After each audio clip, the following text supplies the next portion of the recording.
أهلا وسهلا بكم في قناة أخبار الويب المغربي. حكومة أخنوش تواجه أول إضراب عام، وقبل الخوض في التفاصيل لا تنسوا الاشتراك في القناة وتفعيلكم زر الجرس ليصلكم كل جديد. فجرت مناقشة التعديلات بمجلس المستشارين التي أجرت مؤخرا حول مشروع قانون الإضراب غضب النقابات العمالية بعدما تبين لها أن مطالبها ومقترحات تعديلاتها لا تقبل به الحكومة داخل اللجنة.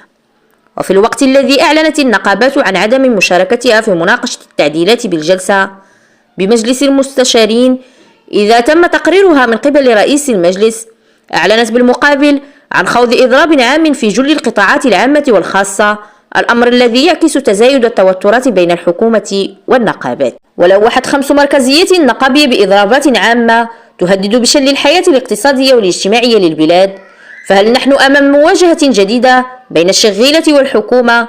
وهل سيفضي الحوار المتعثر إلى طريق مسدود؟ وأعلنت نقابة الاتحاد المغربي للشغل عن خوض إضراب عام لمدة يومين، بينما قررت 4 نقابات أخرى هي الكونفدرالية الديمقراطية للشغل، الاتحاد الوطني للشغل بالمغرب، المنظمة الديمقراطية للشغل، وفيدرالية النقابات الديمقراطية تنفيذ إضراب وطني يوم الأربعاء 5 فبراير. وجاءت هذه الخطوة التصعيدية بعد اجتماع قيادي لنقابة الاتحاد المغربي للشغل برئاسة أمينها العام الميلودي مخاريق، الذي وصف الحوار مع الحكومة حول مشروع قانون الإضراب بأنه عقيم ولم يحقق أي تقدم. وأثار مشروع القانون التنظيمي للإضراب رقم 97 جدلا واسعا داخل الأوساط النقابية، حيث شهدت جلسات مناقشته باللجنة المختصة بمجلس المستشارين تقديم 218 تعديلا قبل بعضها بينما رفض أو سحب أغلبها.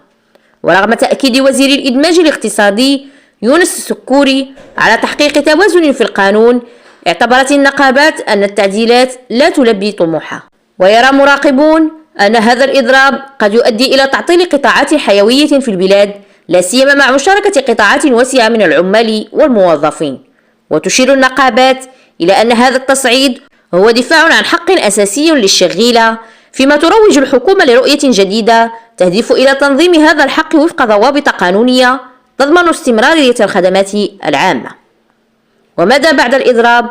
وتراهن النقابات على التوصل بدعوة من الحكومة خلال الأيام المقبلة من أجل الجلوس على طاولة الحوار من جديد. فهل ستنجح الأطراف في تجنب تصعيد أكبر، أم أن شبح الإضرابات سيستمر في ملاحقة البلاد خلال الأشهر القادمة؟ لا تنسوا الاشتراك في القناة وتفعيلكم زر الجرس ليصلكم كل جديد.